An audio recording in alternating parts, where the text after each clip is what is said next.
Puji Tuhan, Salam, kita kembali lagi dalam Renungan Betani Kebumen. Hari ini kita akan berbicara tentang awas terhadap tipu muslihat iblis. Bapak Ibu Saudara yang dikasihi oleh Tuhan Yesus, Allah kita itu Allah yang sangat mengasihi manusia. Karena Allah mengasihi manusia, maka Allah bekerja dalam segala sesuatu guna mendatangkan kebaikan bagi orang yang mengasihi Dia.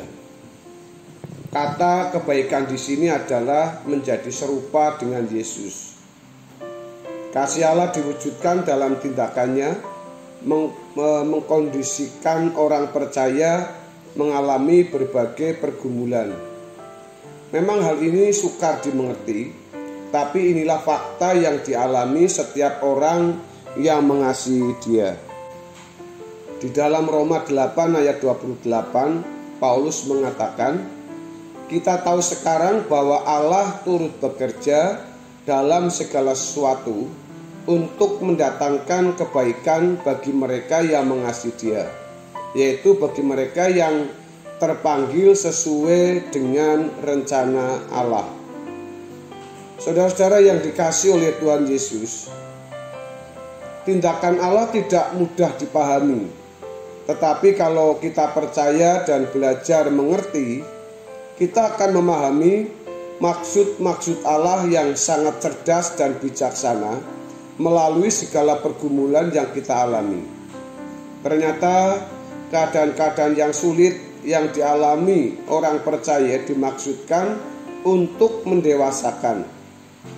Keadaan-keadaan sulit yang dikemukakan oleh Paulus di dalam Roma pasal 8 ayat 35 sampai ayat 36 mengatakan, siapakah yang akan memisahkan kita dari kasih Kristus? Penindasan atau kesesakan atau penganiayaan atau kelaparan atau ketelanjangan atau bahaya atau pedang? Seperti ada tertulis, oleh karena engkau kami ada dalam bahaya maut sepanjang hari, kami telah dianggap sebagai domba-domba sembelian. Di sini dikatakan tentang penindasan, kesesakan, penganiayaan, kelaparan atau ketelanjangan, bahaya pedang, bahaya maut sepanjang hari, dan dianggap sebagai domba-domba sembelian. Hal-hal ini justru menunjukkan mereka lebih dari orang-orang yang menang, sehingga orang percaya dilayakkan untuk dimuliakan bersama dengan Tuhan Yesus. Idealnya, bagi orang percaya, keadaan-keadaan yang sulit tidak dapat merenggut kebahagiaan hidup. Inilah yang salah dimengerti oleh banyak orang Kristen. Banyak orang yang berpikir bahwa keadaan yang sulit selalu sebagai serangan iblis yang membuat seseorang tidak bahagia. Jadi, kalau mereka berkeadaan tidak menyenangkan, mereka merasa sebagai orang-orang yang kalah. Keadaan yang sulit justru menyempurnakan karakter orang percaya. Saudara-saudara yang dikasihi oleh Tuhan Yesus, pada zaman Musa, bagi Allah tidak sulit untuk menaklukkan Mesir dengan kuasanya. Tetapi sangatlah sulit bagi Allah menghadapi kekerasan hati dan tegak tengkuknya bangsa Israel, sehingga sulitlah bagi Elohim Yahweh tersebut untuk dapat menaklukkan karakter bangsa Israel agar mereka dewasa dan dapat mewarisi Kanaan. Hal ini paralel atau sama dengan kehidupan orang Kristen. Allah tidak sulit menyelesaikan kesulitan-kesulitan yang dihadapi orang Kristen. Adalah mudah bagi Allah untuk membuat orang Kristen bisa melewati berbagai kesulitan hidup. Juga hal yang sangat mudah bagi Allah melimpahi orang percaya dengan berkat materi, menjadikan mereka berkedudukan, menjadikan mereka berpangkat, terhormat, dan bermartabat. Sangat mudah bagi Allah membuat orang Kristen menonjol dalam bidang-bidang kehidupan yang digumuli manusia, baik bidang politik, bidang ekonomi, bidang sosial, bidang ilmu pengetahuan, dan masih banyak lagi. Tetapi menjadi hal yang tidak mudah bagi Allah untuk mengubah hati orang Kristen yang masih memiliki banyak keinginan sehingga hati mereka menjadi tempat berpijak iblis. Untuk itu, hendaknya orang Kristen tidak terkecoh dengan tawaran iblis untuk menikmati dunia seperti anak-anak dunia menikmati dunia sekarang ini. Harus selalu diingat bahwa mengingini dunia berarti sama dengan menyembah iblis. Seperti yang difirmankan oleh Tuhan Yesus dalam Lukas pasal yang keempat ayat 5 sampai dengan ayat yang ke-8.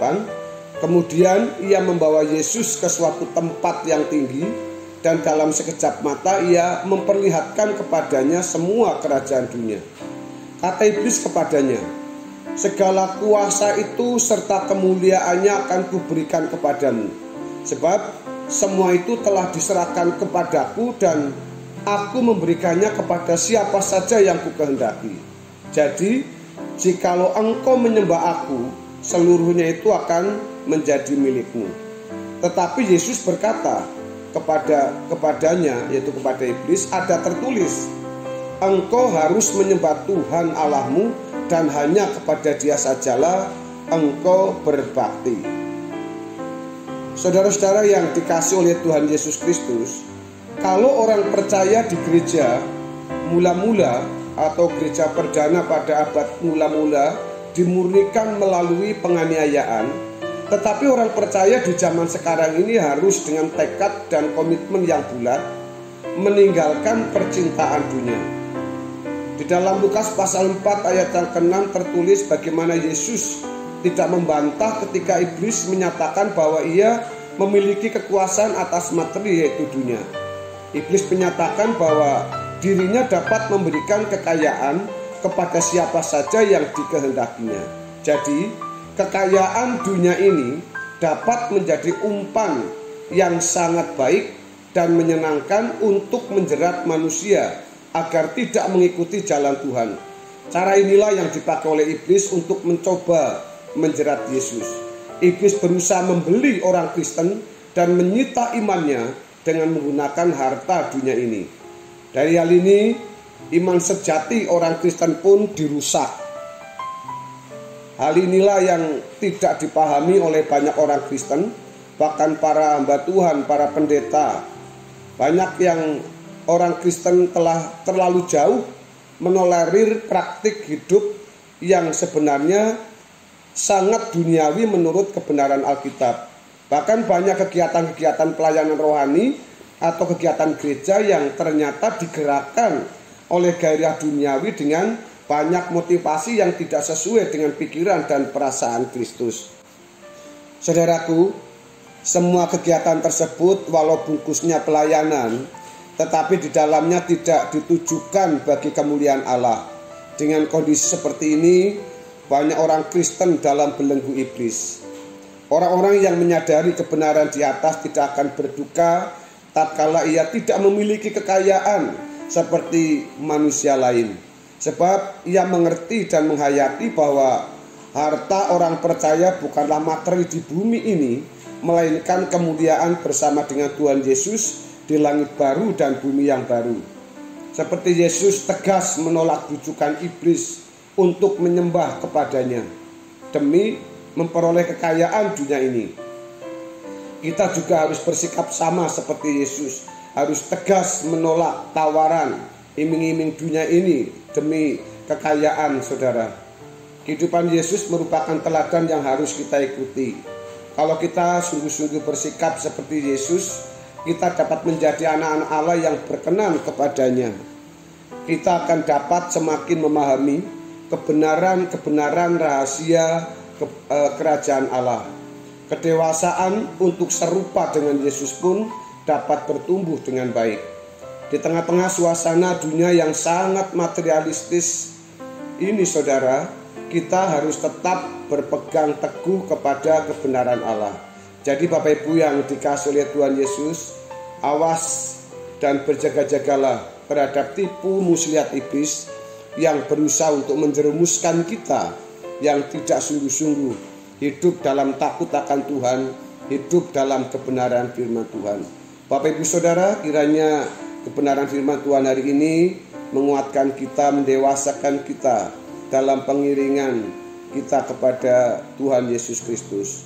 Tuhan Yesus memberkati kita semua. Haleluya. Amin.